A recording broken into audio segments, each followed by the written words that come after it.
Ha? Anong ibig mong sabihin? Ikaw ang kumuha ng pera ko? Ikaw yung nakamotor? Isa yun sa mga tao ni Papa na inutusan ko. Huwag ka mag-alala. Safe naman yung pera mo sa akin. Ibabalik ko lang yun kapag nasagutan mo na yung blended ko. 4 na subjects lang naman yun eh. Walang hiya ka. Ibalik mo yung pera kung hayop ka. Ibalik mo. Ang tanga mo rin minsan eh, no? Sa tingin mo ibabalik yun na hindi mo binibigay yung gusto ko? Sagutan mo muna yung blended learning ko at makukuha mo ng buong buo yung pera mo. Siguro naman ngayon susundin mo na ako. Gaya ng sinabi ko noon, hindi ko pa to ginawa rito sa loob ng eskwelahan. Ngayon pa lang, dahil sa'yo, inuubos mong pasensya ko. Hayop ka! Pagbabayaran mong ginawa mo! Isasend ko na lang mamaya sa'yo yung password ng student ID ko. Huwag kang mag-alala. Ako na muna magtatabi ng pera mo habang sinasagutan mo ang mga exams ko. Love you! Hayop ka! Mga hayop kayo! Ibalik niyo ang pera ko! Taon 2023. Masbate. Ilang oras nang hindi mapakali si April. Kanina pa siya palakad-lakad sa sariling silid habang panay ang lingon sa kanyang cellphone. Namumugto ang mamula-mula niyang mga mata. Halatang marami ng natuyong luha habang nanginginig naman ang kanyang mga kamay na hindi niya alam ang gagawin.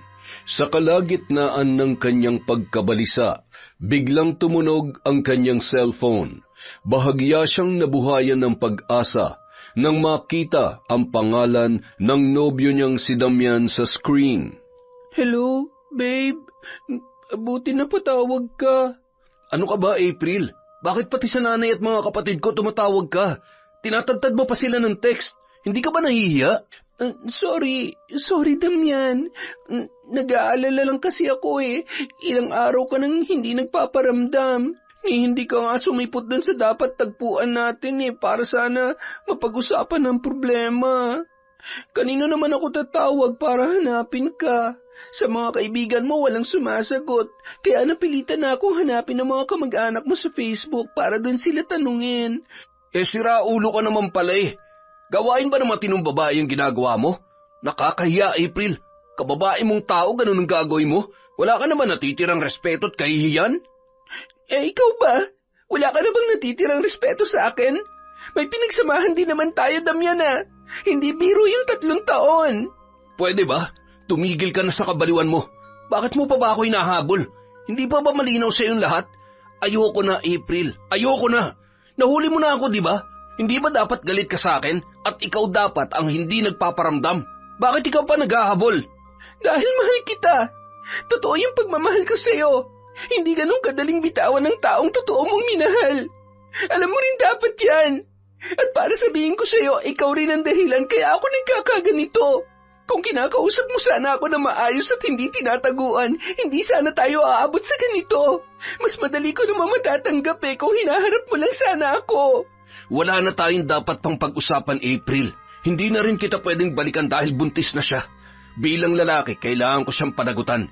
Mananagot siya sa pamilya niya sa probinsya kapag umuwi siya ron na walang ama ang dinadala niya.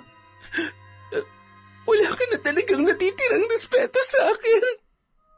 Alam mo naman na napag-usapan natin, di ba? Nag-aaral pa ako, Damian. 4th year college pa lang ako. Graduating pa lang ako. At saka, hindi pa nga tayo kasali. Pareho pa lang tayong nag-aaral. Kaya bakit may pinipilit yung bagay na hindi ko pa kayang ibigay? Alam mo naman kung gaano kahigpit ang magulang ko, di ba? Mga OFW sila na nagpapakahirap sa ibang bansa para lang mapag-aaral ako. Kaya kailangan ko muna talagang unahin ang studies ko bago ang mga bagay na yan. Lalo na't may pinagdaraanan din ako sa school ngayon. May 2 grades akong bagsak. Kailangan ko magawa ng paraan yun para mapanatili yung record ko dahil mataas ang expectation sa akin ng mga magulang ko. Ayoko silang biguin, Damian. Akala ko pa naman naiintindihan mo yon. Pero hindi ka pa rin talaga makapaghintay at pumatol ka pa sa iba. Binuntis mo pa. Ikaw ang walang respeto sa pagkatao ko. Hindi ka marunong tumupad sa usapan. Oo na, sige. Ako nang hindi marunong tumupad. Pero masisisi mo ba ako? Natural, lalaki ako at normal lang sa akin yun. Saka napakaluma naman ng paniniwala nyo na kailangan pa nating maghintay na makagraduate ka at may kasal tayo bago nating gawin yon. Ay nako, 2023 na ngayon, April. Hindi na pasok sa panahon ngayon ang mga ganyang paniniwala. Kaya kung hindi mo rin lang kayang ibigay yung pangangailangan ko, maraming babae dito na kayang ibigay yun kahit kailan ko gustuhin. Kaya sige na, wala na tayong dapat pag-usapan pa. Tinawagan na kita, di ba? Gaya ng ipinuputak ng dila mo sa mga kapatid at nanay ko. Nakuha mo ng gusto mo. Damian, teka lang naman. Kasabi mo naman ako na maayos kahit matinong closure man lang para... Ngunit pinatayan na siya ng tawag ng lalaki. Sinubukan niya pa ulit yung tawagan pero tila nakapatay na ang cellphone ni Damian. Nais sana niya muling tumawag sa numero ng nanay at mga kapatid nito na nakuha niya sa kanilang Facebook account. Pero nagdalawang isip na si April. Dahil kapag ginawa niya pa ulit yon, baka lalo lamang umiwas sa kanya ang dati niyang nobyo. Napahagulhol na lamang siya sa isang tabi habang yakap-yakap ang sarili. Para siyang binagsakan ng langit at lupa. Sobrang bigat ng kanyang dibdib at halos hindi na siya makahinga. Ngayon lamang siya nakaramdam ng ganoong sakit dahil sa ginawa ng dating nobyo. Ang bigat na nga ng problema niya sa eskwela, dumagdag pa ang kanyang kasintahan na matapos siyang lokohin ay nakabuntis pa ng ibang babae. At dahil nga magkarelasyon pa lang sila at long-distance relationship pa, wala siyang kapit dito. Hindi niya na yun mapigilan sa nais niyang gawin. Kinabukasan, tulala siyang pumasok sa eskwela. Namamaga ang mga mata, walang enerhiya ang katawan at walang buhay ang kaanyuan. Para siyang bangkay na naglalakad, ni walang pumapasok na aralin sa kanyang utak kahit kanina pa nagsasalita ang kanilang professor. Pagkatapos ng klase, palabas na sana siya sa silid-aralan pero tinawag siya ng professor nila na si Hector. April, pwede ba kitang makausap habang wala pang tao? Sir, ano po yun? Anong balak mo rito sa 2 subjects na bagsak sa akin? Magtatapos na naman ang semester pero hindi mo pa rin nagagawa ng paraan. Sir, pasensya na po. Masyado lang talaga akong maraming pinagdadaanan ngayon. Pero aayusin ko po yan. Next sem po kapag nagbukas ulit sila, i-enroll ko po ulit. Kung kinakailangan kong mag-retake, gagawin ko na po. Alam mo, matagal na kitang binigyan ng solusyon sa problema mong ito. Yun lang siya ang hinihintay ko para maayos natin to. Kailan mo ba ibibigay yon, April? Sir Hector, pasensya na po talaga pero alam niyong hindi ko po kayang ibigay yan at hindi po talaga pwede. Hindi lang po dahil sa pagiging estudyante ko, kundi dahil sa katungkulan niyo rin po. Hindi niyo rin naman gugustuhin matanggal sa trabaho niyo, di ba? Kaya pasensya na po kayo. Hindi ko po yan kayang ibigay. Bakit ba lagi mong pinangungunahan ng sitwasyon? Wala ka bang tiwala sa akin, pati sa mga connections ko? Kayang-kaya kong tuldukan ang problema mong ito, April. Ang kailangan ko lang ay kooperasyon mo. Pasensya na po talaga, sir. I'm really sorry, pero hindi ko po talaga kaya. Hindi po talaga, sir. Kung ganon, huwag ka na mag-expect na makikita mo ang pangalan mo sa listahan ng gagraduate next year. 2 semester na lang ang natitira sa iyo, April. Hahayaan mo bang mapag-iwanan ka? Ikaw rin naman ang mapapagalitan ng parents mo. Di ba, nasa Qatar sila? Gusto mo ba silang magalit at ma-disappoint sa'yo kapag nalaman nilang hindi ka makakasama sa mga gagraduate? Sir naman, huwag niyo naman po sanang gawin sa akin to. Napakaliit lang ng hinihingi ko sa'yo, April. Kapag hindi mo pa yung binigay, I'm sorry na lang din. Meron pa sanang sasabihin si April pero tinalikuran na siya ng kanyang professor. Kaya naman napaiyak na lamang ang dalaga sa isang tabi. Muli na namang bumigat at sumikip ang kanyang dibdib. Hindi niya na alam kung ano pa ang gagawin. Nagkasabay-sabay na ang kanyang mga problema. Ang masaklap pa rito, wala siyang mga kaibigan na pwedeng lapitan o makausap dahil introvert siya. At kahit nung wala pa ang mga problemang yon, matindi na talaga ang kanyang social anxiety, kaya hindi siya nakabuo ng mga kaibigan o barkada mula high school hanggang kolehiyo. Kaya naman, lagi siyang nag-iisa tuwing magdurusa sa mga problema. Nanatili siyang nag-iisip at pabalik-balik ang iyak sa mga sumunod na araw. At dahil ilang araw na rin siyang hindi nakakakain ng maayos, biglang kumalam ang kanyang sikmura nung hapong yun. Kaya naman, kahit mabigat pa ang pinagdaraanan, napilitan siyang pumunta sa kantin para bumili ng pagkain. Doon siya nagtungo sa lutong bahay na lagi niyang kinakainan. Suki na rin kasi siya ng tindera doon na si Lola Amanda. Iha, mukhang hindi yata maganda ang pakiramdam mo ngayon. Parang sobrang bigat ng pinagdaraanan mo. Wala po ito, Lola Amanda. Medyo puyat lang po ako. Alam ko, hindi ka pinapatulog ng mga problema mo, hindi ba? Araw-araw at oras-oras ka nilang binabalikan. Nababasa ko ang hinaing ng iyong puso at kaluluwa. Kaunti na lamang, bibigay ka na. Hindi mo na yung kakayanin. Wala po ito. Talagang pagod lang po ako, lalo na't maraming major subjects ngayon dahil graduating na po kami. Sunod-sunod pang mabibigat na projects namin. Bakit mo hinahayaang mangyari ang lahat ng ito? Hindi mo sila dapat hayaang tapakan ng pagkatao mo. Hindi mo man lang ba ipaghihiganti ang iyong sarili, Iha? Ipaghihiganti? Ano pong ibig niyong sabihin? Nakikita ko ang pinagdaraanan mo at hindi biro ang nangyayari sa iyo. Kung gusto mo, maaari kitang tulungan sa problema mong yan. Pwede nating gantihan ang mga taong sumisira sa pagkatao mo basta magsabi ka lang. Ano po? Hindi ko po kayo maintindihan. Naniniwala ka ba sa barang? Po? Barang?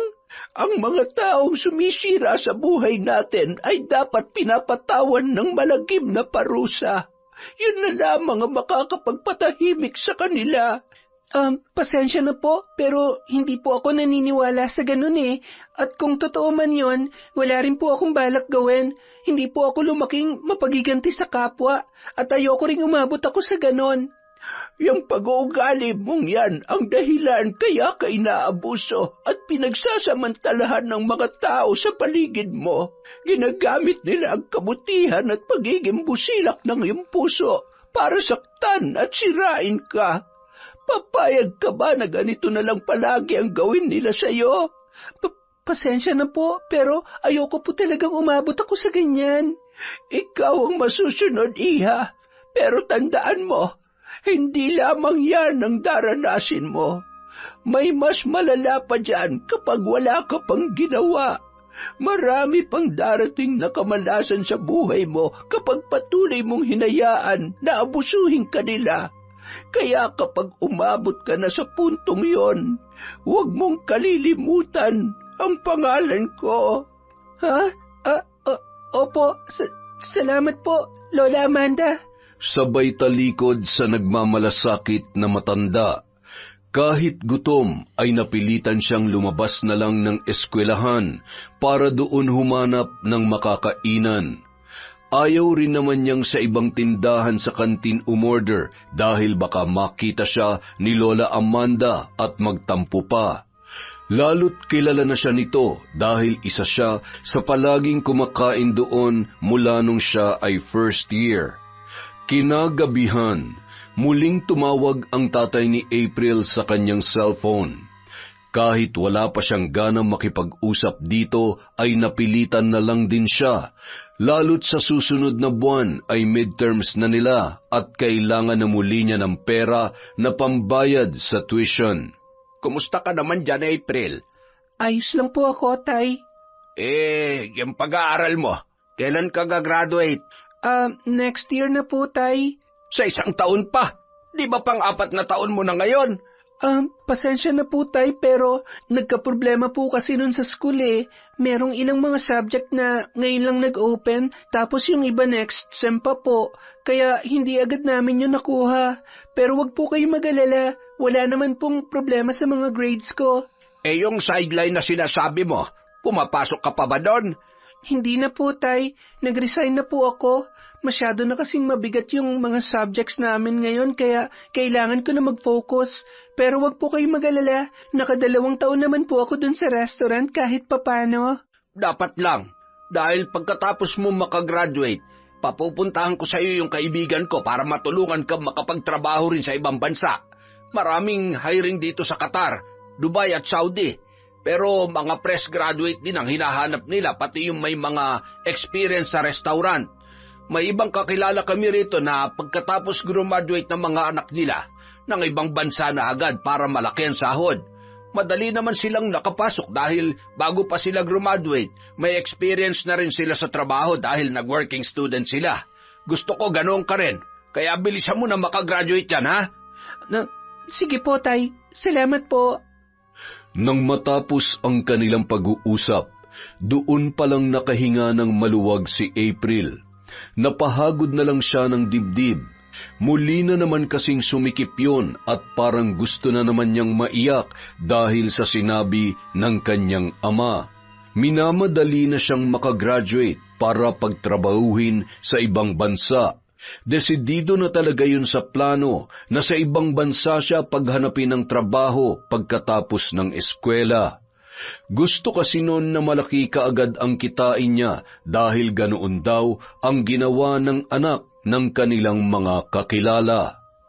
Gaya ng dati, sobrang taas pa rin ng expectations ng kanyang mga magulang. Isa pa ito sa mga pinoproblema niya ngayon. Kahit makagraduate, hindi rin niya alam kung kakayanin niyang magtrabaho sa ibang bansa. Kung dito pa nga lang sa Pilipinas ay hirap na siya, paano pa kaya kapag nasa ibang bansa na siya, kung saan ibang lahi ang kanyang makakasama at pagsisilbihan? Dahil sa kanyang social anxiety, hirap talaga siyang makisalamuha sa ibang tao. Ilang taon na niyang pinagdadaanan yon at habang tumatagal, lalo pa yung lumalala at mas lalo pa yung lumalala dahil sa nangyayari sa kanyang buhay. Hindi niya na rin alam kung mananatili pa bang tuwid ang kanyang pag-iisip pagkatapos ng kanyang pag-aaral. Pakiramdam niya ay susuko na siya. Kinaumagahan, dumating na ang kanyang tita Reba na ilang linggo ring nawala matapos magbakasyon sa ibang probinsya.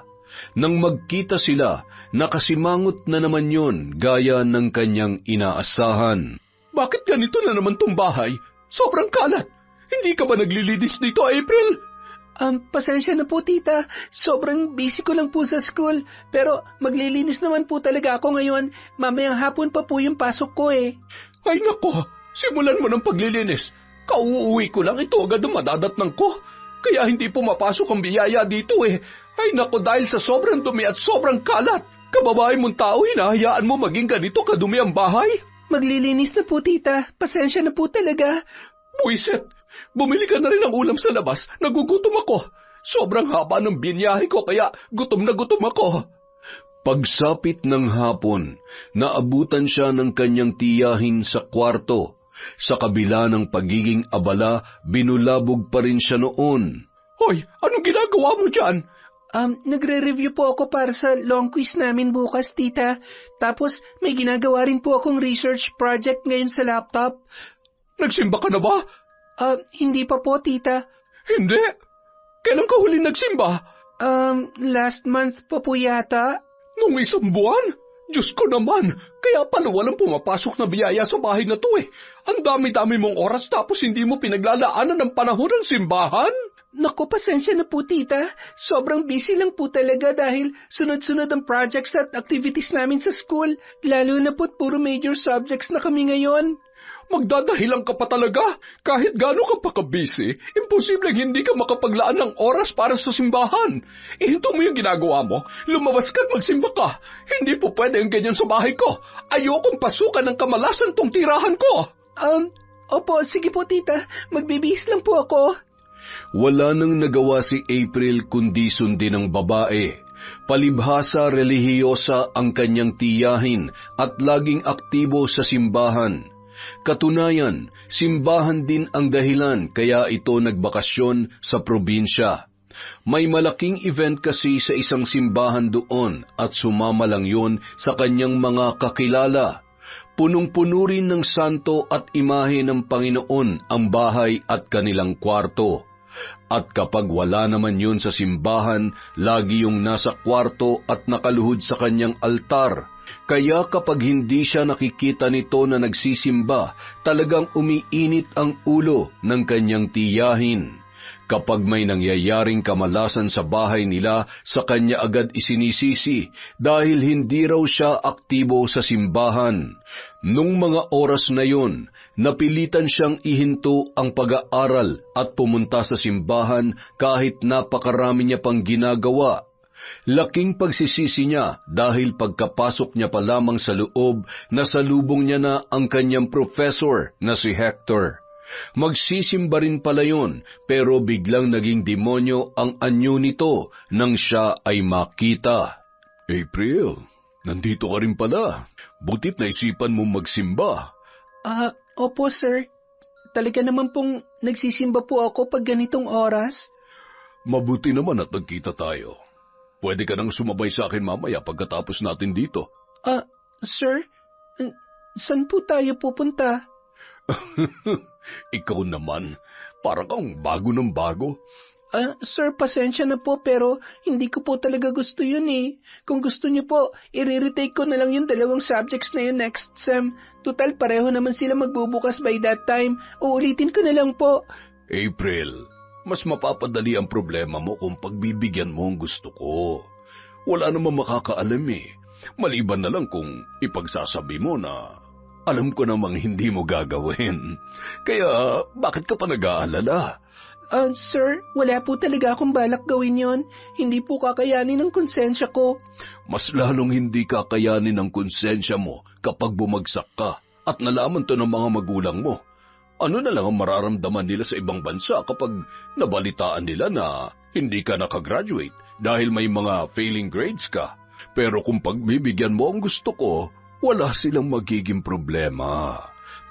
Pero sir... Sige, bibigyan kita till next week para magdesisyon. Kung hindi mo ibibigay ang gusto ko, pasensyahan na lang tayo. Kahit next sem, ako pa rin ang magtuturo nun, April. Pwede ko rin namang sabihin sa kanila na hindi ko na kaya ang load. Sir, parang awa niyo na po. Huwag niyo namang gawin sa akin to. Ang tagal na kasi kitang binigyan ng pagkakataon. Inip na ako sa kahihintay. Sa totoo lang, ayoko talagang ituro yung 2 subject na yun next sem eh. Tsaka baka hindi na rin ako payagan ng management. Baka nakakalimutan mo, new curriculum na tayo ngayon. Kung tutuusin, last year pa dapat wala ng mga old subjects na yun. Pilit ko na lang nire-request para makahabol pa ang iba sa inyo. Pero dahil sa napakabagal mong magdesisyon, baka sundin ko na lamang sila.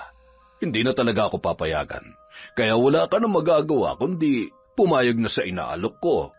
Kapag pinagbigyan mo ako mismo kaya kong baguhin ang grades mo para hindi mo na kailangang umulit at mag-comply. Nasa iyo na lang yan kung mag-iinarte ka pa rin. Gusto mo namang graduate ka agad, di ba?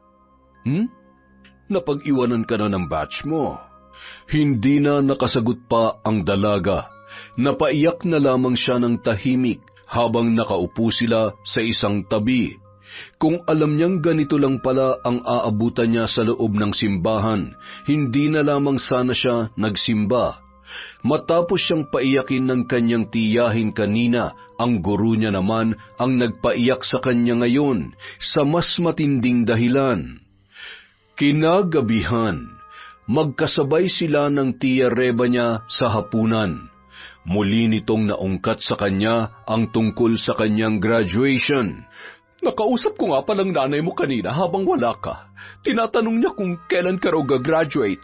Next year pa po, tita. May 2 sem pa po ako. Saka nakapag-usap na rin po kami ni tatay nung isang araw. Nasabi ko na po sa kanya ang lahat. Bakit ba ang tagal mo matapos dyan? Yung ibang mga kasabayan mo noon ay nakagraduate na ngayong taon. Di ba 4 na taon lang naman yung kurso mo? Opo, kaso nagka-problema po kasi dun sa ibang subjects namin eh. Hindi agad sila nag-open kaya kinailangan pa namin maghintay bago sila makuha. At yung iba ron, next time pa magbubukas. Nasabi ko na rin po yung kay tatay. Alam na po niyan tungkol dito. Sigurado ka dyan? Baka mamaya may bagsak ka lang kaya ka nadidelay sa pag-graduate. Hindi ka naman lalampas sa 4 na taon dyan kung wala kang bagsak sa grades. Hindi ba? Wala naman po, tita. Wala po talaga. Sistema na po ng school namin na may problema. Pero ginagawa na po ng paraan ngayon. Basta, 2 sem na lang po talagang kailangan kong habulin next year at matatapos na po ako. Dapat kasi lagi mong binibigyan ng panahon ng simbahan. Hindi mo nga ginagamit yung altar na nilagay ko dyan sa kwarto mo eh. Hindi rin kita nakikitang nagdarasal. Nagdarasal naman po ako, tita. Bago kumain, bago matulog, at pagkagising po. Pero hindi ka nagsisimba. Nagsisimba rin po. Hindi nga lang linggo-linggo, pero kapag may oras ako, hindi ko naman po kinakalimutan magsimba. Nagkataon na busy lang po talaga ngayon. Huwag mo hayaan umabot ng 1 buwan na wala kang simba. Paglaanan mo ng oras at panahon ng simbahan para hindi ka minamalas ng ganyan. Opo, tita. Pasensya na po. Nung mga sumunod na araw, habang naglalakad si April sa susunod na subject na kanyang papasukan, bigla siyang hinarang ng lalaking si Ronilo. Isa yon sa mga siga sa campus nila na laging nambubuli sa mga tahimik na katulad niya. Kasama niya na naman ang mga barkada na laging nakabuntot sa kanya at ginawa na namang katatawanan si April. Hoy, bakit ngayon ka lang? Pinagtataguan mo ba kami? Hindi ako nagtatago. Papasok na ako, Ronilo. May subject pa ako kay Ma'am Cortez. Ba't ka nagmamadali? 15 minutes pa bago magsimula yung klase natin sa kanya. Kaya samahan mo muna kami rito. Ikaw talaga kahit kailan hindi ka marunong makisama. Ha? Anong ibig mo sabihin? Hindi mo ba alam? Nilipat na kami sa morning class ngayon. Pang-umaga na rin kami sa subject ni Ma'am Cortez. Kaya magkaklase na tayo ulit. Kala mo siguro natakasan mo na kami, no? Mamaya tabi tayo ha. Tapos may project din pala ako kay Sir Panganiban. Ipapagawa ko sana ulit sa'yo gaya ng dati. Sorry, pero hindi na ako pwede sa ganyan. Kita mo naman ang nangyari dati, di ba? Nung malaman ni Sir Panganiban na akong gumagawa ng project nyo, ako pang napagalitan kesa sa inyo. Bakit? Kasalanan ba naming nahuli ka? Hindi mo kasi naayos yung trabaho mo eh. Baka nga sinadya mo pa talaga mag-iwan ng bakas na ikaw ang gumawa nun para mapahama kami. Kala mo siguro hindi ko alam yung mga bulok mong diskarte para ilaglag kami, no? Pwede ba? Pareho na tayong graduating, Ronilo. Sobrang bigat na ng mga subjects natin. Wala na akong panahon sa ganyan. Natulungan ko na kayo dati, di ba? Ang dami ko na nagawa para sa inyo, para lang makapasa kayo at makatuntong ng 4th year. Sana naman ngayon, hayaan niyo matulungan ko naman ang sarili ko mula sa pagkakalugmok. Ako na nga nadapa para lang may salba kayo eh. Aba, dumadrama ka? Tinatanggihan mo na ako? Matapang ka na ngayon, ha? Baka nakakalimutan mo kung anong kaya kong gawin sa mga tulad mo. Naalala mo ba kung bakit nagpakamatay si Daryl? Yung katulad mong tahimik dito sa campus? Bahala ka na kung anong klaseng pagbabanta ang gusto mong gawin sa akin. Basta hindi ko nagagawin yung pinagagawa mo. Tulungan mo naman ang sarili mo. Huwag mo iasa sa ibang grades mo. Hoy, bumalik ka rito! Hoy! Aba, tarantadong yun ah. Pagsapit ng hapon, naabutan siya ni Lola Amanda na kumakain sa isang pwesto sa kantin. Nagulat siya sa biglang paglapit noon. Ano, April? Nakapagdesisyon ka na ba? Po? Saan po? Habang tumatagal, lalong bumibigat ang pasan mo dyan sa iyong loob. Hanggang kailan mo kayang dalhin ang lahat ng yan, iha? Hindi ka ba nahihirapan? Lola Amanda, kung tungkol na naman po to sa barang na sinasabi nyo, pasensya na po kayo pero ayoko po talaga. Makinig ka sa akin, iha. Hindi ka titigilan ng mga problema mo. Patuloy ka nilang hahabulin. Gagamitin nila ang kahinaan mo para sirain ka. Papayag ka ba na ganunin na lamang nila? Wala ka bang gagawin? Lola Amanda, ayoko po sanang mabahira ng krimen ang mga kamay ko kapag sumabak ako sa ganyang gawain. Ayoko po talaga. Mas gugustuhin ko pong mamatay na lang kaysa marumihan ang kamay ko sa ganyang bagay. At mas pipiliin mo pa talaga ang kamatayan kaysa hustisya. Ganon ka na ba talaga kahina? Huwag kang mag-isip ng ganyan.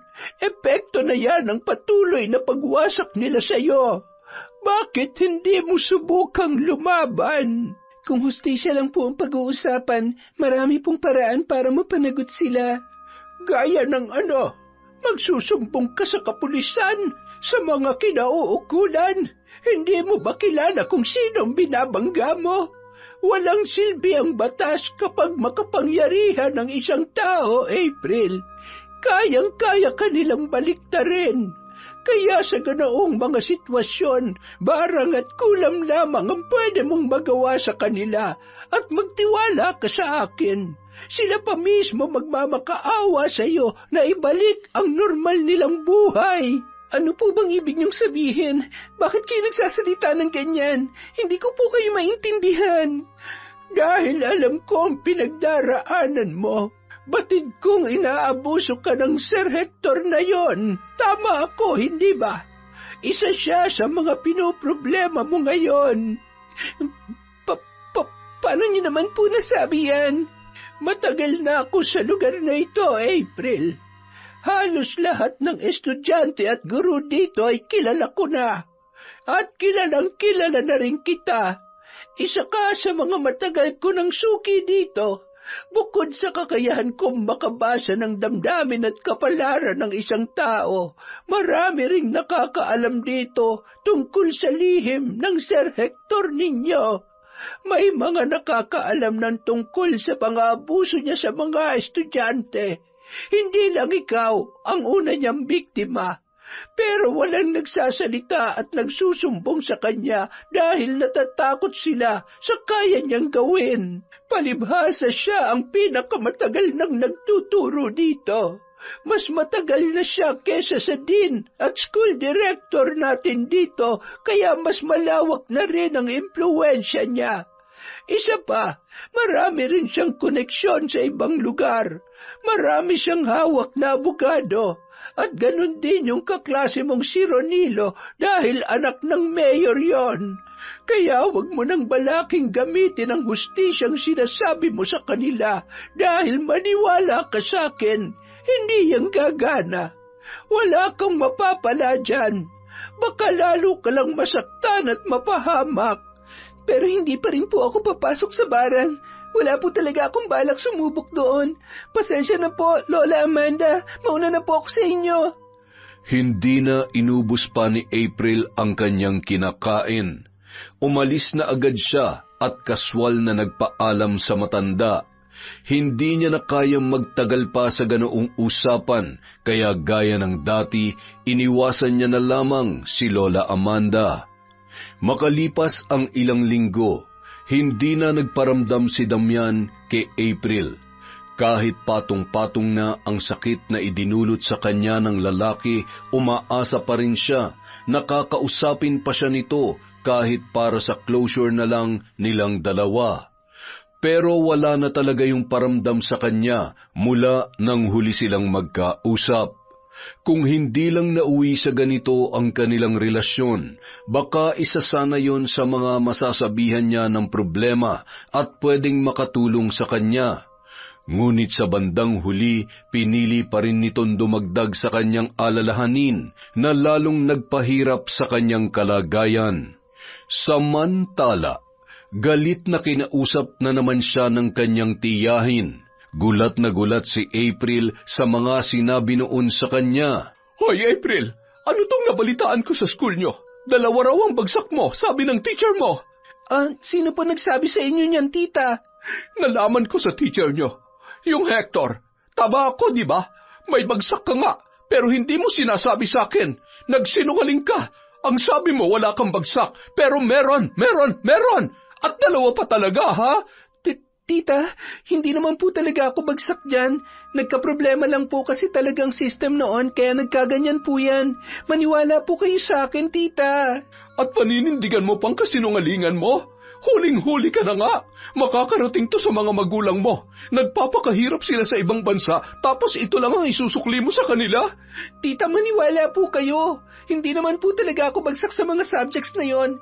Ang totoo po niyan, nung i-check ko dun sa Oracle website yung grades namin, dun ko nakita na wala akong grade.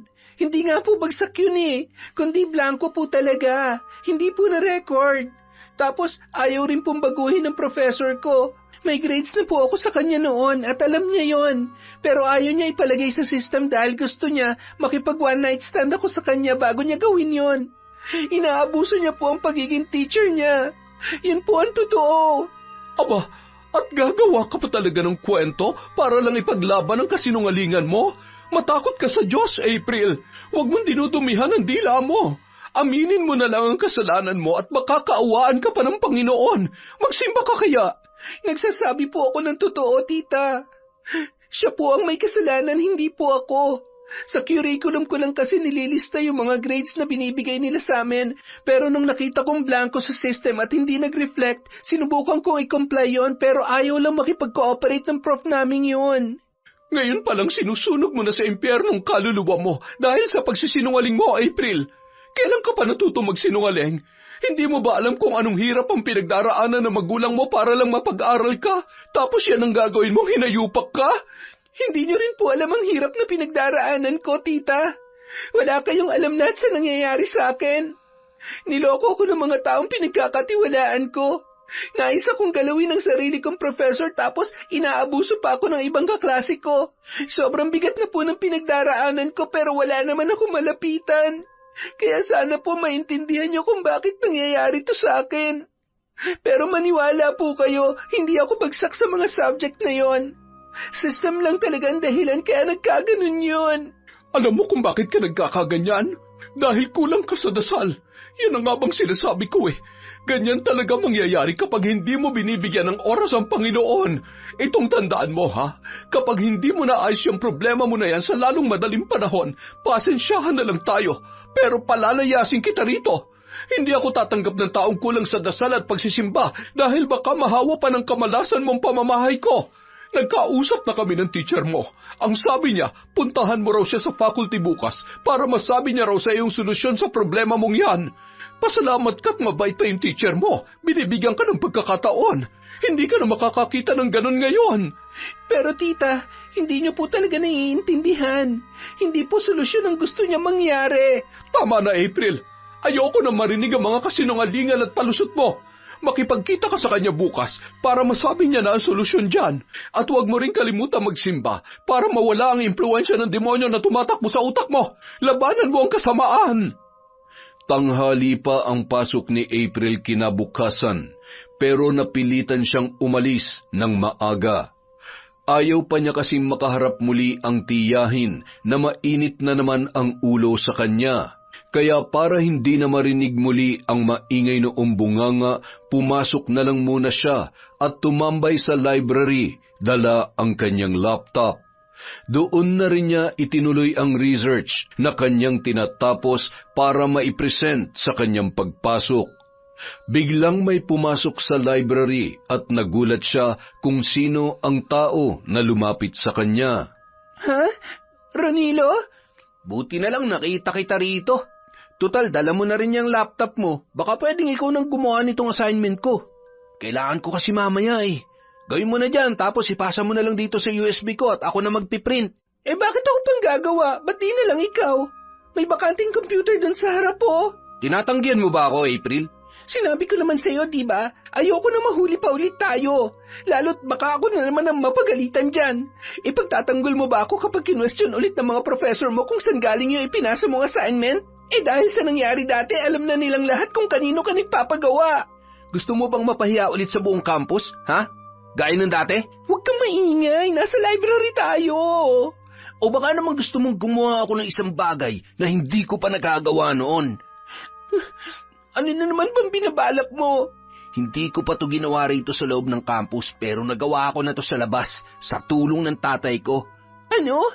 Balak mo gamitin ang tatay mong mayor laban sa akin? Ano naman ang gagawin niyo? Sisiraan niyo ako? Mag-uutos ka ng tao para saktan ako? Ganyan ka na ba kadesperado, Ronilo? Nasa tamang pag-iisip ka pa ba? Ikaw na lang ang malalapitan ko, April. Lahat dito tinatanggihan na ako.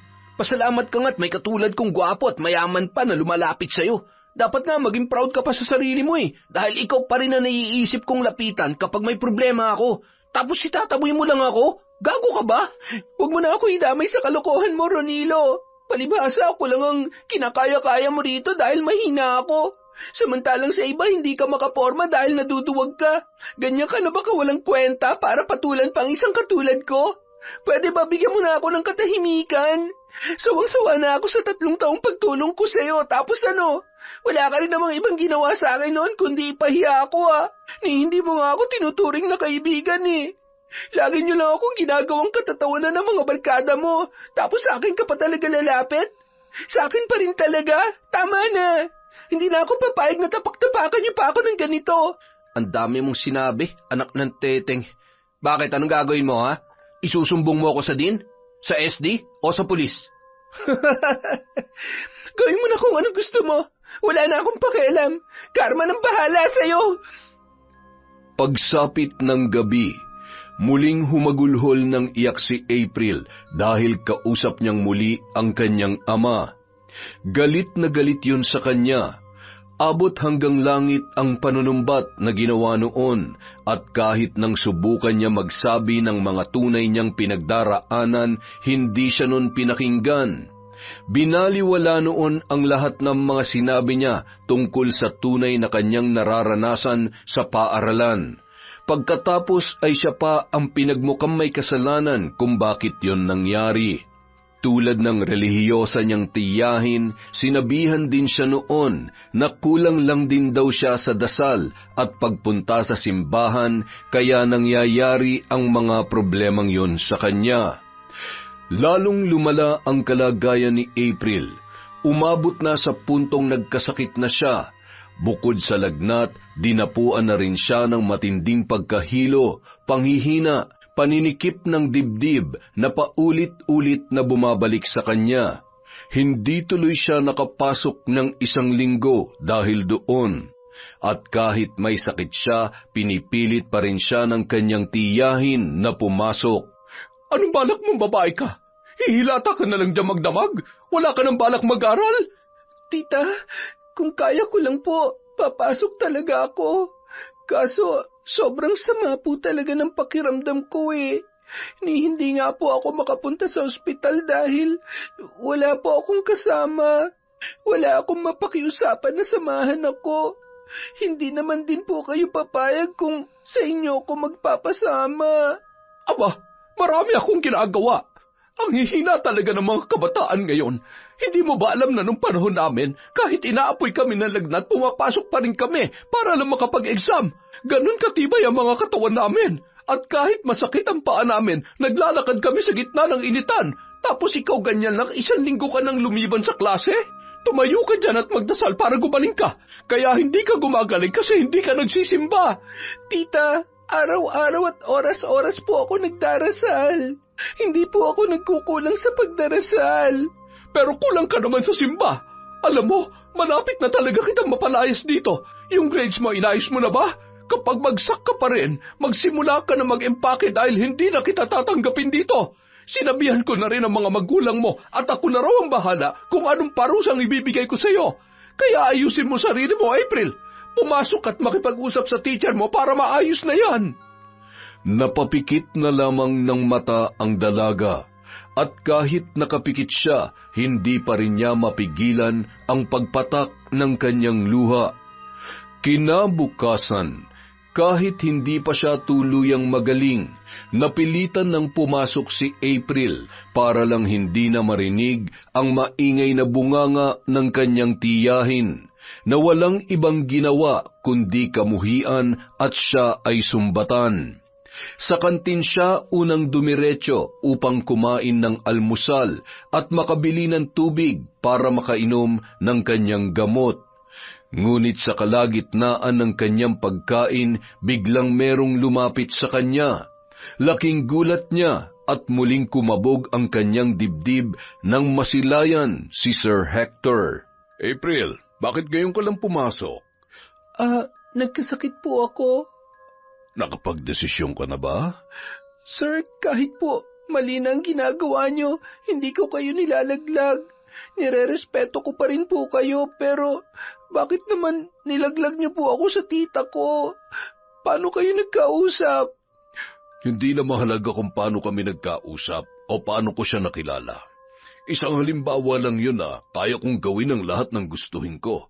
Kaya wala nang dahilan para tumanggi ka pa sa akin. Kaya kitang protektahan, April. Magtiwala ka lang at ipagkaloob mo lamang ang sarili mo sa akin. Sir, hindi pa rin po ako papayag kahit ano po ang gawin ninyo. Kahit ilaglag niyo pa ako sa sarili kong magulang, wala pa rin po kayong mapapala sa akin. Sawang-sawa na ako na tinatapakan ako ng lahat. Lalaban na po ako. April, hindi mo naman kailangang umabot sa ganyan. Dahil alam mong hindi mo kaya. Isa lang ang solusyon na kailangan sa problema mo para matapos na. Tatanggihan mo pa ba? Gaya ng pinasasabi ng tita mo, puntahan mo ako sa faculty room mamaya para maiset na natin ang schedule. Nilinis ko na rin yung condo unit ko para sa'yo. Huwag mo nang palampasin to, April. Yun ay kung gusto mong matuldukan na ang lahat ng problema mo. Pagkasabi noon, tinalikuran na siya ng teacher na parang walang nangyari. Magkahalong galit at lungkot ang naramdaman ni April. Nalulungkot siya dahil alam niyang wala siyang laban sa isang katulad ni Sir Hector. Pero nagagalit siya dahil sawang-sawa na siya sa pamimilit ng kanyang professor. Habang nagpipigil ng galit sa kanyang pwesto, bigla naman siyang nilapitan ni Lola Amanda na kanina pa pala nanonood sa kaganapan.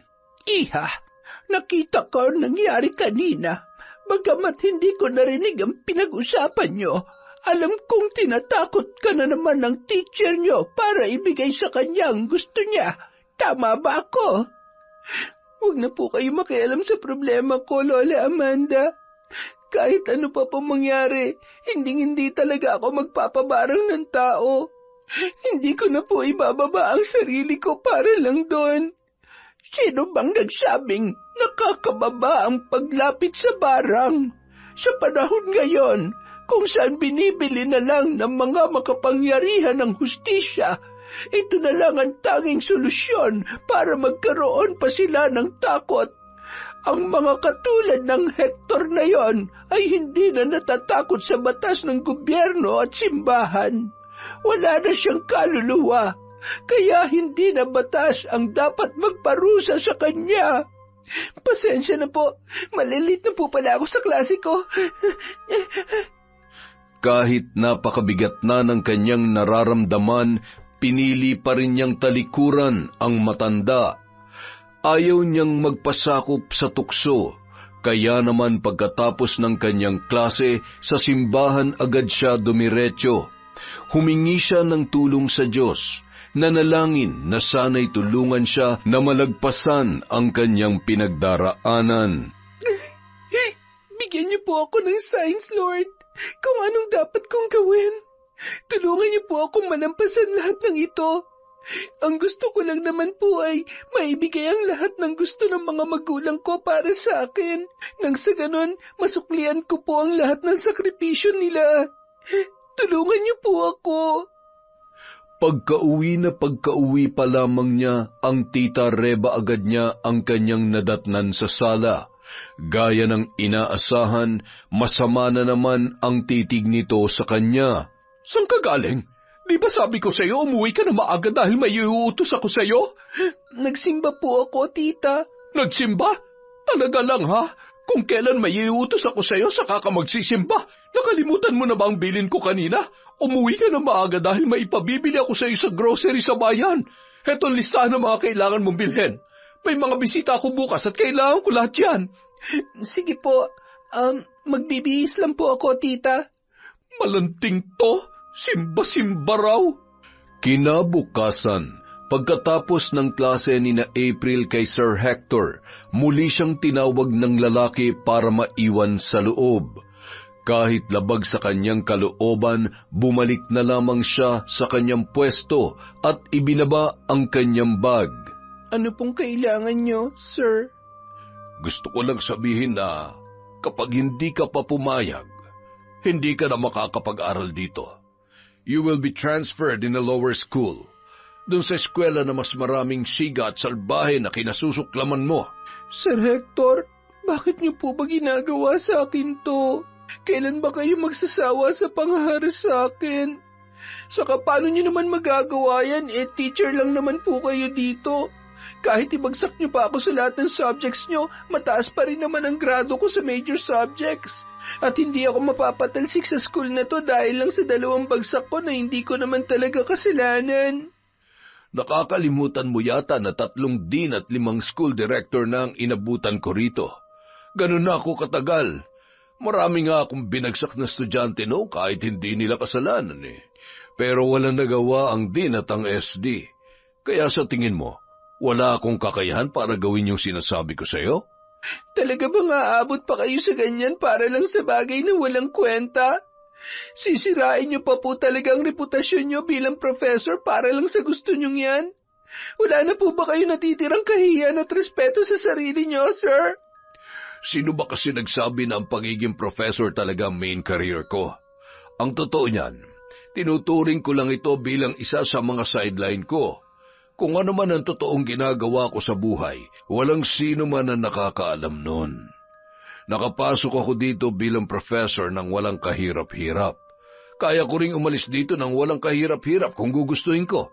Kaya sinasabi ko sa iyo, wala nang dahilan para tumanggi ka pa sa akin, dahil ako na lang ang tanging solusyon sa problema mo, April. Sisiguruhin ko na magiging malaking dagok sa buhay mo ang 2 grades na yon. Nasa iyo ang desisyon. Hindi ako nagkulang sa paalala sa iyo, ha? Salamat, sir. Salamat dahil tinutulungan niyo akong baguhin ang aking desisyon at paniniwala. What do you mean? Ibig bang sabihin yan? Pumapayag ka na sa gusto ko? Saka na po tayo mag-usap. May inutos lang ulit sa akin ngayon ng tita ko kaya kailangan kong umuwi na maaga.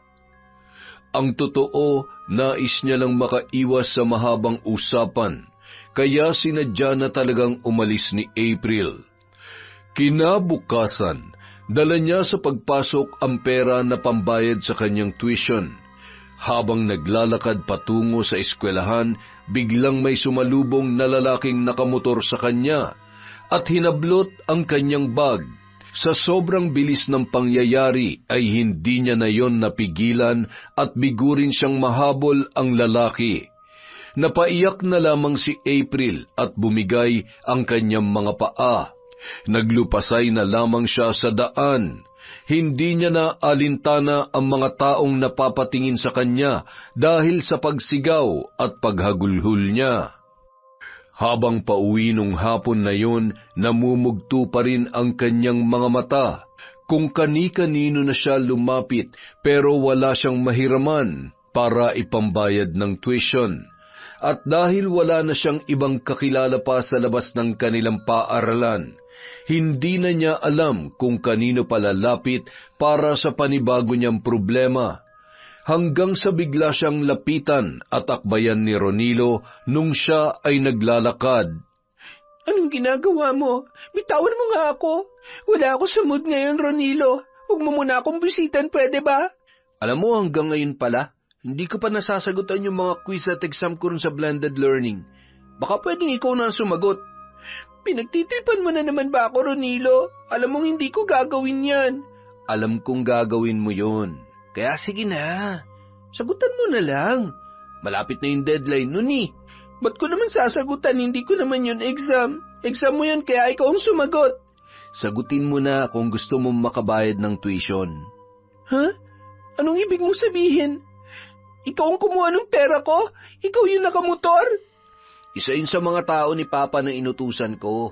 Huwag ka mag-alala. Safe naman yung pera mo sa akin. Ibabalik ko lang yun kapag nasagutan mo na yung blended ko.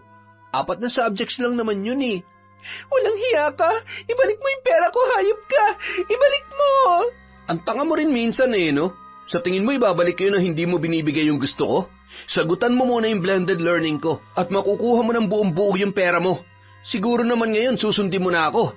Gaya ng sinabi ko noon, hindi ko pa to ginawa rito sa loob ng eskwelahan. Ngayon pa lang, dahil sa'yo, inuubos mong pasensya ko. Hayop ka! Pagbabayaran mong ginawa mo! Isasend ko na lang mamaya sa'yo yung password ng student ID ko. Huwag kang mag-alala. Ako na muna magtatabi ng pera mo habang sinasagutan mo ang mga exams ko. Love you! Hayop ka! Mga hayop kayo! Ibalik niyo ang pera ko! Hanggang sa paglabas, hindi mapigilan ni April ang pagragasa ng kanyang luha. Umupo siya sa isang waiting shed. Nag-iisa, yakap-yakap ang kanyang sarili habang umuulan. Dahil wala siyang dalang payong, hinihintay na muna niyang tumila ang malakas na pag-ulan bago siya umalis. At habang wala ring katao-tao sa paligid, sinamantala niya na ang pagkakataon para humagulhol, hanggang sa bigla siyang makarinig ng pamilyar na boses. April, anak, anong ginagawa mo riyan? Lola Amanda, wala po. Hinihintay ko lang pong tumila ang ulan. Eto, may payong ako. Sumabay ka na lamang sa akin at nang may hatid na kita sa pinakamalapit na tricycle para makauwi ka na. Salamat po, Lola Amanda. Pero hindi na po. Kaya ko na po mag-isa. Nagpapahinga lang po talaga ako pero aalis na rin naman po ako maya-maya. Paano ka ngang aalis kung malakas ang ulan? Halika na sabi. Bakit ba ayaw mo pang tanggapin ang tulong ko? Natatakot ka pa rin ba hanggang ngayon? Alin bang mas nakakatakot? Ang magpabarang ng tao o ang patuloy kang abusuhin at sirain ng mga taong yon? Lola Amanda, matagal na rin ako rito sa eskwelahan ninyo. Marami na akong nakita mga estudyante na naging biktima nila. Kaya ikaw, hanggat hindi ka bumabagsak sa kanilang mga kamay, hindi ka nila titigilan. Kaya kung ako sa'yo, hindi na ako papayag na magpatuloy sila sa kanilang ginagawa. Maniwala ka sa akin, April. May paraan pa para makamit mo ang hustisya ng hindi kumakapit sa gobyerno o sa simbahan. Kahit ilang beses ka pang humingi ng tulong o magdasal, tanging sarili mo lang ang makakatulong sa'yo. Kung hindi ka pakikilos at kung wala ka pang gagawin kahit anong hakbang, walang mangyayari sa'yo, iha. Patuloy ka nilang sisirain hanggang sa wala nang matira sa'yo. Hihintayin mo pa bang umabot sa ganoon ang lahat? Ano po bang dapat nating gawin, Lola Amanda? Basta pumayag ka lamang sa sinasabi ko sa'yo. Sige po. Ano pong gagawin ko? Handa na po ako. Yan, ganyan nga. Halika na. Sa akin ka na muna sumama. Gamitin mo na itong isang payong. Hindi na nagdalawang isip pa si April na sumama sa matanda. Pumunta sila sa maliit nitong bahay na inuupahan na 2 sakay ang layo mula sa paaralan. Nasa pinakadulo yon ng lumang apartment na may kalayuan din sa mga tao. Kaya kahit maaga pa ay nagmumukhang madilim doon. Etong bahay ko. Narito ang mga kagamitan ko sa pambabarang. Alam kong matagal na tayong magkakilala, pero hindi ko pa nasasabi sa iyo ang tungkol dito. Sa umaga, inaasikaso ko ang aking kantin sa eskwelahan. Sa gabi naman, ang ipinapagawa ng mga kliyente ko ang aking pinagkakaabalahan. Kliyente? Maraming lumalapit sa akin para magpabarang ng mga taong kinamumuhian nila. Magkano naman po ang kinikita nyo doon? Dito pala tayo sa kwarto. Halika, may ipapakita ako sa iyo. Sa tanong mo maliit lamang. Ano po ito? Bakit may litrato kayo ni na Sir Hector Ronilo at pati po ng ex kong si Damian? Naniniwala kasi ako na balang araw ay lalapit ka rin sa akin. Kaya nagprint ako ng mga litrato nila bilang paghahanda. Talagang pinaghandaan niyo ang araw na papayag ako sa alok ninyo? Hindi na mahalaga yon. Ang importante ay nandito ka na. Pero paano niyo po nalaman ang tungkol kay Damian? Hindi mo ba naaalala? Nung kayo pa, lagi mo siyang dinadala sa loob ng eskwelahan. Madalas nga doon pa kayo kumakain sa kantin ko, hindi ba?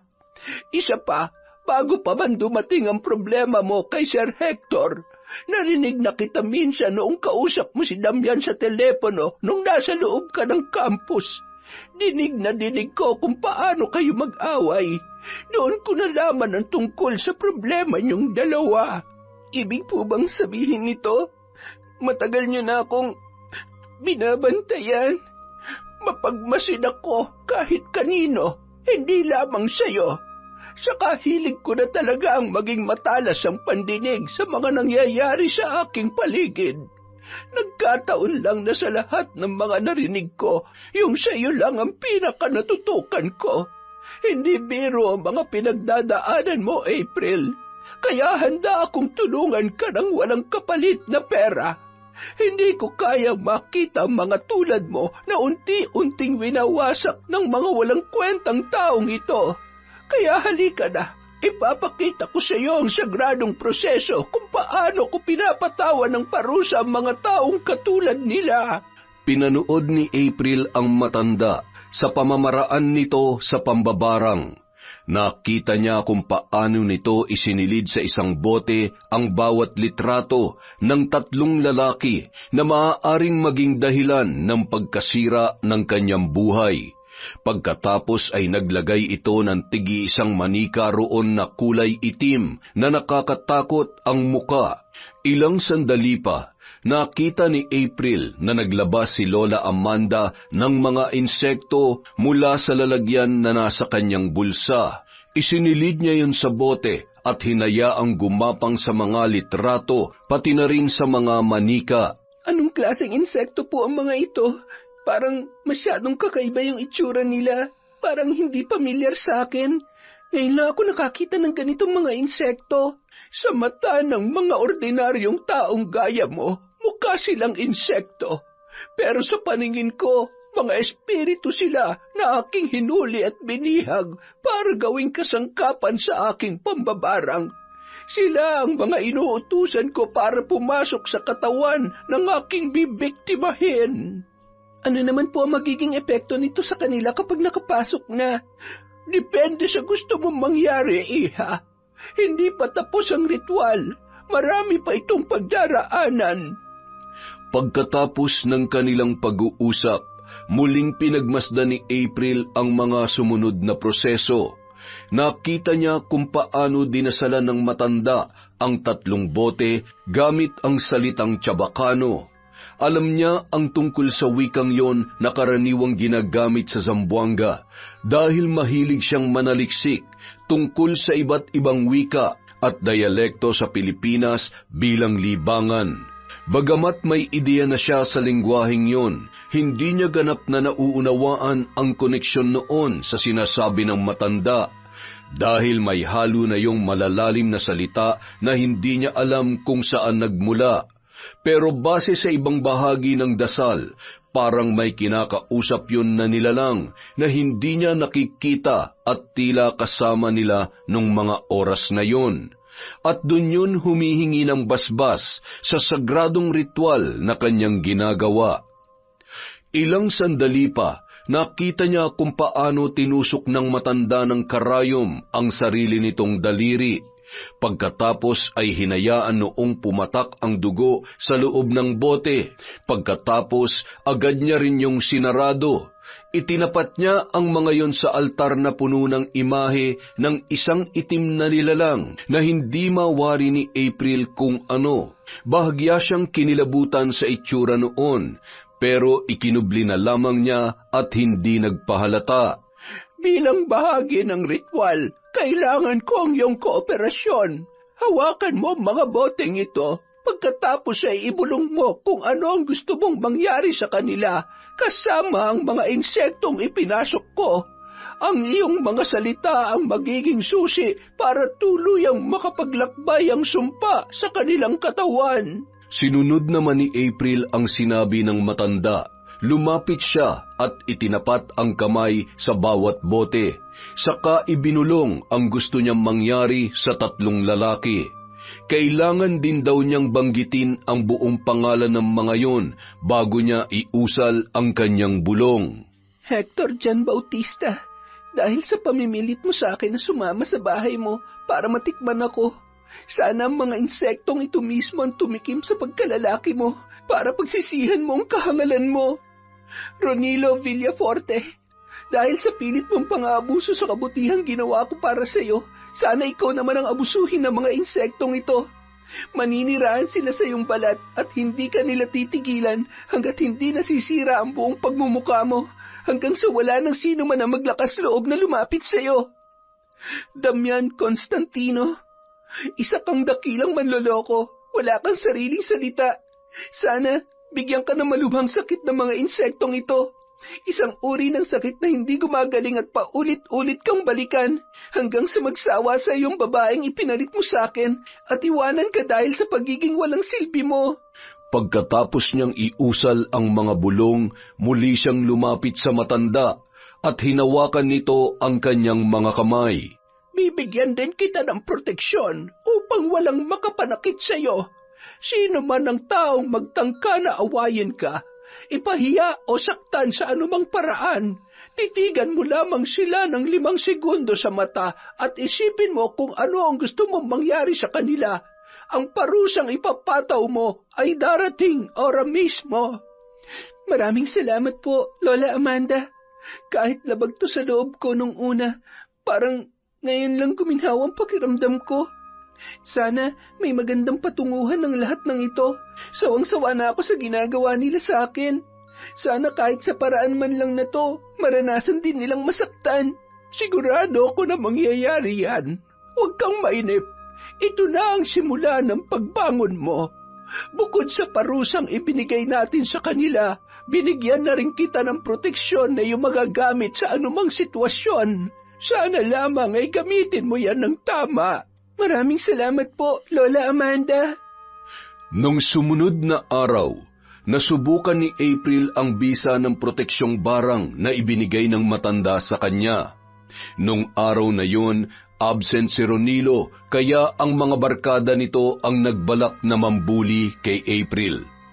Gulat na gulat siya sa sinapit ng mga yun. Lahat sila ay tinitigan niya ng 5 segundo at bumulong ng sumpa sa kanyang isipan at nangyari agad yon sa isang kisap mata lamang. Hiniling niya sa unang lalaki na sana ay mahubaran yon ng pantalon at panloob. Nangyari agad yon, kaya imbis na siya ay ang lalaki ang napahiya sa harap ng maraming tao. Humiling naman siya na sana'y madulas sa hagdan ang sumunod na lalaki. Ganon din ang nangyari, kaya umuwi yon na may injury sa paa. Humiling siya sa pangatlong lalaki na sana'y masagasaan pag-uwi. Makalipas ang ilang sandali, nabalitaan niya na lamang na isinugod yon sa ospital. Dahil doon, lalong lumakas ang loob ni April. Unti-unti siyang binago ng kakayahang yon. Hindi na siya natakot pumasok magmula noon dahil alam niya na meron na siyang panlaban. Matapos niya maging mabait at matiisin sa loob na mahabang panahon, iba ang sayang idinulot sa kanya tuwing makakakita ng mapang-aping tao na dinadapuan ng napakabilis na karma dahil sa mga bulong at titig niya. Samantala, pag-uwi sa bahay, sinumbatan na naman siya ng kanyang tiyahin dahil daw sa hindi masarap ang meryendang inihanda niya para sa mga bisita nito na kasamahan sa simbahan. Labis siyang nakadama ng galit, ngunit sa halip na titigan at bulungan yon, pinili niyang yumuko na lamang at magkulong sa kwarto. Kahit may kakayahan na siya para ipagtanggol ang sarili, hindi niya pa rin kayang gamitin yon laban sa kanyang kadugo. Hindi pa rin niya kayang saktan ang kanyang tiyahin. Kaya naman, idinaan na lamang niya muli sa pag-iyak sa kanyang silid. Makalipas ang ilang linggo, sunod-sunod niyang nabalitaan ang mga nangyari sa 3 lalaki na kanyang isinumpa. Una, ang kanilang teacher na si Hector, isinugod sa ospital matapos umanong makaramdam ng kakaiba sa maselang bahagi ng kanyang katawan. Gulat na gulat daw ang mga doktor, pati ang mga kamag-anak nito, dahil sa unti-unting pagkabulok ng kanyang pagkalalaki. At tuwing iihi, itim ang likidong lumalabas doon. Pangalawa, si Ronilo. Hindi na raw makapasok dahil sa kakaibang sugat na tumubo sa kanyang balat. Habang tumatagal, lumalaki ang mga yon at tuwing gabi ay kumikirot. Sinira ng mga sugat na yon ang kanyang muka kaya hindi na makalabas ng bahay. Habang si Damian naman, nabalitaan niyang dinapuan ng malubhang sakit. Ang pinagkaiba lang, lumobo raw ang tiyan at leeg ng lalaki. At base sa mga pagsusuri, nakitaan ng napakaraming insekto ang bawat bukol sa balat noon. Sinubukan daw yung operahan ng mga doktor, ngunit muli raw yung tumutubo at lumalaki. Tama lang yan sa inyong 3. Pasensyahan na lang tayo. Kayo ang umubos ng pasensya ko, kaya kayo rin na may kasalanan kung bakit nangyayari sa inyong lahat ng yan. Ilang sandali pa, biglang may lumapit sa kanya habang palabas ng eskwelahan. Isa yon sa mga kaibigan ni Ronilo. Nagulat siya sa inilabas nito sa bulsa. April, ipinabibigay daw to ni Ronilo. Sa'yo raw ang perang yan, kaya gusto niyang ibalik sa'yo. Hindi na sumagot pa si April. Tinanggap niya na lamang ang kanyang pera at lumabas na ng eskwelahan. Nang sumunod pang mga araw, nabalitaan niya nag-abot ng tulong si Ronilo at humingi ng kapatawaran sa iba pang mga kaaway niya at ipinahiya sa loob ng campus. Kung kailan may sakit na siya, saka pa niya naisipang magpakabait. Kawawang nilalang. Bagay lang sa iyan. Ngunit isang gabi, habang mahimbing siyang natutulog, bigla siyang dinalaw ng isang masamang panaginip. Sa bangungot na yon, nakita niya si Lola Amanda pero hindi na yon mukhang tao, kundi bangkay na nabubuhay sa ibabaw ng lupa.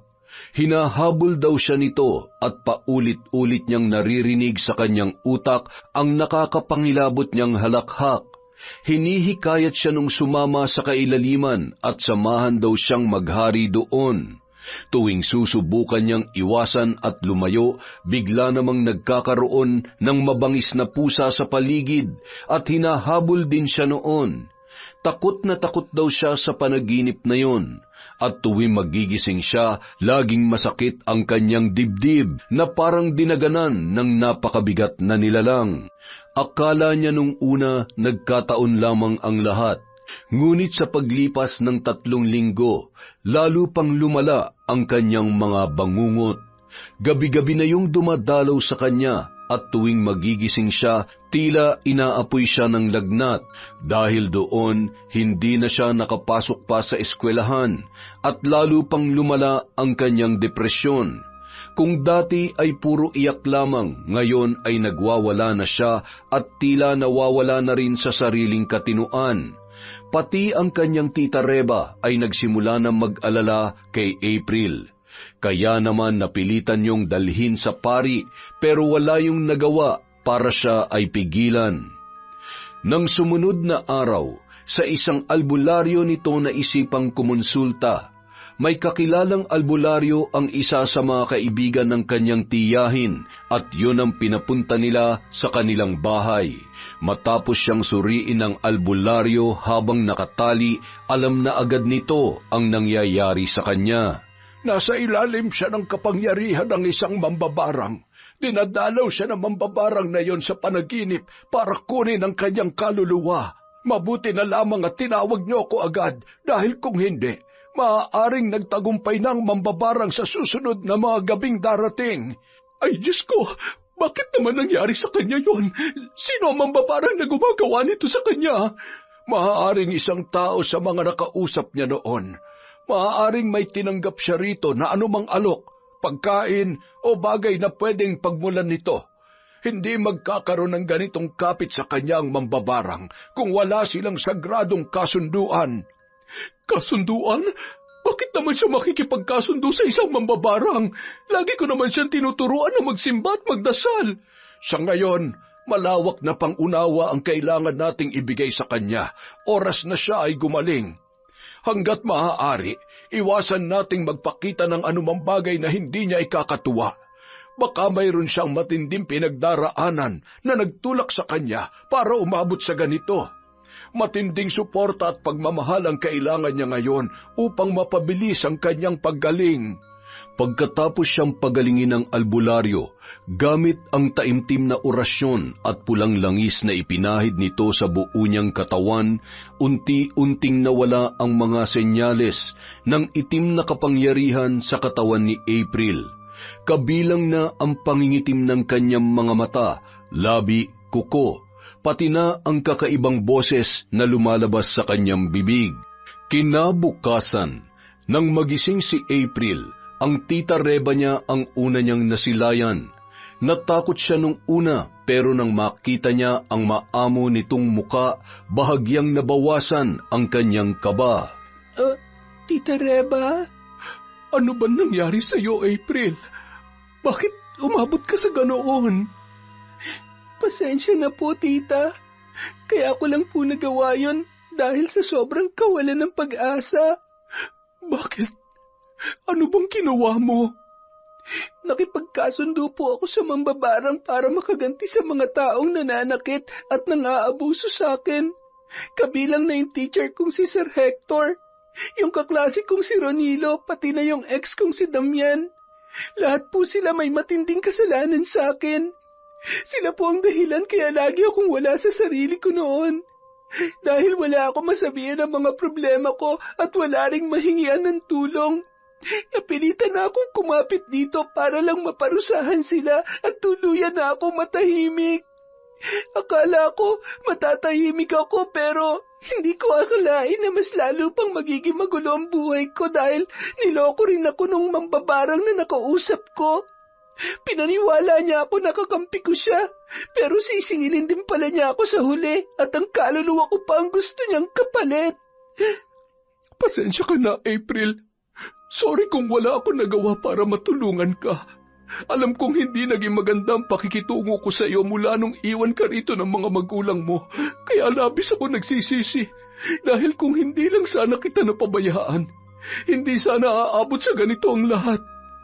Patawarin mo sana ako. Pasensya na rin po kayo, tita. Pero sa tingin ko, tama rin po kayo. Mukhang kinulang din ako sa dasal.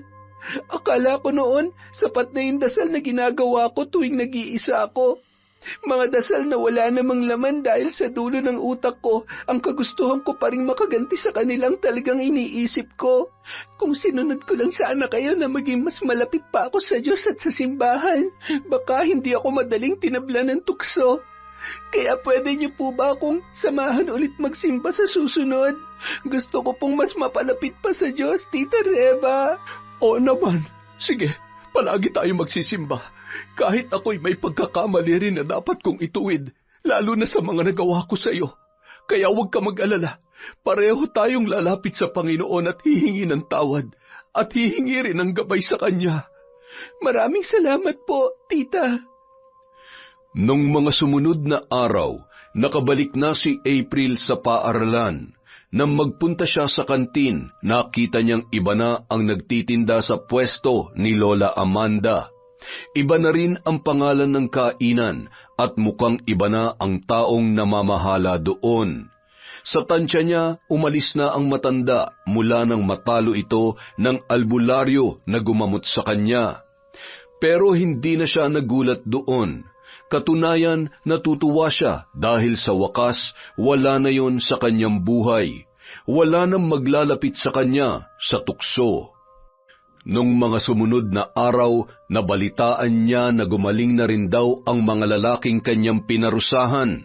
Pero hindi pa rin nakakapasok ang mga yon dahil kasalukuyan pang nagpapagaling. Maraming natutunan si April sa mga nangyari. Pero ang pinakatumatak sa kanya ay ang sinabi ng kanyang tita Reba na walang magandang maidudulot ang paghihiganti.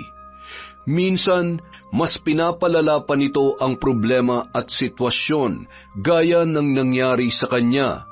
Kaya naman, mula noon, ginaya niya na ang kanyang tita Reba. Mas inilapit niya pa ang kanyang sarili sa Diyos at sa simbahan upang matutunan kung paano lumayo at labanan ang anumang uri ng tukso. Yun! Kailangan pa talagang magkabarangan bago magpakabait yung tita eh. Dahil dyan, meron tayong shoutout. Magandang araw po sa inyong lahat. Simulan na natin. Hi kay Pasarela Girl Blog. Hi din po kay Cristina Peru, Jenny Balagtas, Katniss Jaren Barakiel, Ami Alip from Kuwait. Hi po kay Cute Survivor, Jessie Grace, Gemma de Ocampo. Hello po kay Jasmine Vicente, Merly Amistad, Lalin May, Mary Gladys Rico.